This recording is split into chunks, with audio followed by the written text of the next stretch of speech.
Bonjour à tous, aujourd'hui sur Westrack Radio, on reçoit Francis Valla, président de l'ONG SOS Méditerranée durant 3 années consécutives et maintenant son président d'honneur également de l'Institut français de la mer et président fondateur des clusters maritimes français et européens, qui interviendra au Sirius aujourd'hui à l'occasion d'un ciné-débat qui présentera le film Styx, tourné en Méditerranée en 2015 mais qui s'intéressait déjà à la situation des réfugiés. Francis Valla, vous êtes devenu président de SOS Méditerranée en 2015 justement, est-ce que vous pourriez nous parler de l'évolution de la situation depuis ? Oui, j'ai commencé à aider SOS Méditerranée en 2015 et je suis devenu président début 2016, jusqu'en juin 2019. Alors, écoutez, la situation actuelle ponctuelle, l'Océan Viking est à nouveau avec plus d'une centaine de naufragés à bord et se dirige donc à demander la possibilité de pouvoir les débarquer dans un port sûr et attend une réponse.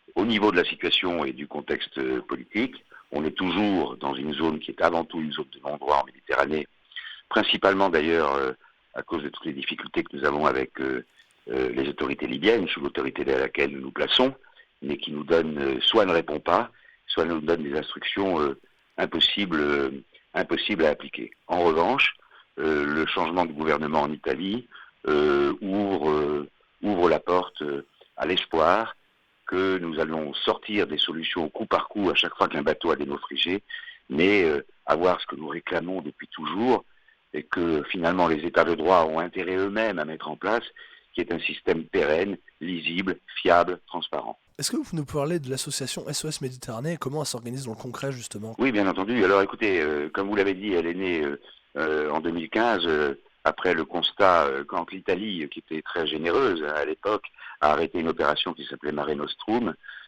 et où d'un seul coup, le nombre de morts, le nombre de noyades a explosé. Opération qui avait été arrêtée au nom de ce qu'on appelle la théorie de l'appel d'air, selon laquelle il n'y aurait pas des bateaux parce qu'il y a des réfugiés, mais il y a des réfugiés parce qu'il y a des bateaux, comme si nous n'étions pas la solution, mais comme si les sauveteurs étaient comment dirais-je, eux-mêmes le problème. À noter d'ailleurs qu'à l'époque, il y avait une force européenne à côté de laquelle nous travaillions et qui faisait l'essentiel des sauvetages. Nous n'étions que complémentaires. Et donc, à ce moment-là, un ancien capitaine de la marine marchande allemande, redevenu capitaine depuis d'ailleurs, et Sophie Beau, une humanitaire, ont décidé de fonder cette association sans rien. On est parti, mais vraiment sans rien, sans un euro, on est parti de rien du tout, et mais avec acharnement. C'est là que je les ai rencontrés d'ailleurs pour les aider sur le plan maritime, à trouver un bateau, etc. Commencer à lever des fonds auprès du public. Quand nous recevons des fonds, et c'est dans la totale transparence, que de la part du public, tout ce qui est État, collectivité locale, etc., c'est moins de 5% que ce que nous recevons. Et donc nous ne sommes mis en campagne pour trouver un bateau, pour trouver des sauveteurs, les faire former. Enfin, tout ça a été très compliqué, parce que le sauvetage de masse, c'est un métier, si je puis dire. Ça demande à la fois beaucoup de cœur, mais aussi beaucoup de compétences. Et puis, peu à peu, nous y sommes arrivés. Et en mars 2016, le bateau qui s'appelait à l'époque l'Aquarius, je crois que c'est pas la peine que je vous le dise, donc a commencé ses opérations. Étant entendu que nous sommes une association qui est principalement d'ailleurs, à l'heure actuelle, dont la France, l'association française est le principal moteur, mais qui a 3 associations sœurs. Nous sommes européens en Allemagne et en Italie et en Suisse. Du coup, l'Aquarius, vous l'avez dit, c'était plus qu'une affaire d'État, mais une affaire vraiment européenne. C'était quoi les prétextes utilisés par les États pour justifier de ne pas accueillir les réfugiés?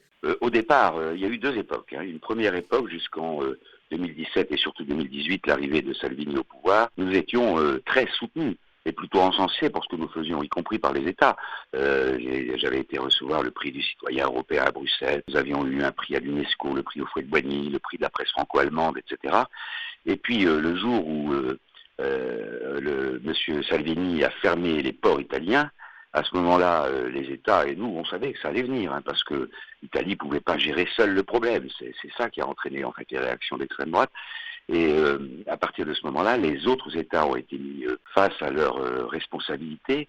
C'est pour la première fois, il y avait eu en juin 2018 d'ailleurs une rencontre entre un certain nombre d'États européens, mais sans arriver à de solution et en se laissant soumettre ces États de droit à un chantage qui était totalement illégal de la part du gouvernement italien de l'époque et jusqu'à récemment. La fermeture des ports en soi déjà est quelque chose d'illégal.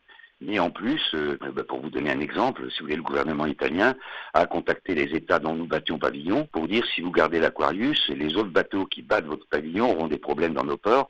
Donc c'était plutôt du chantage, du non-droit, comme je le disais tout à l'heure.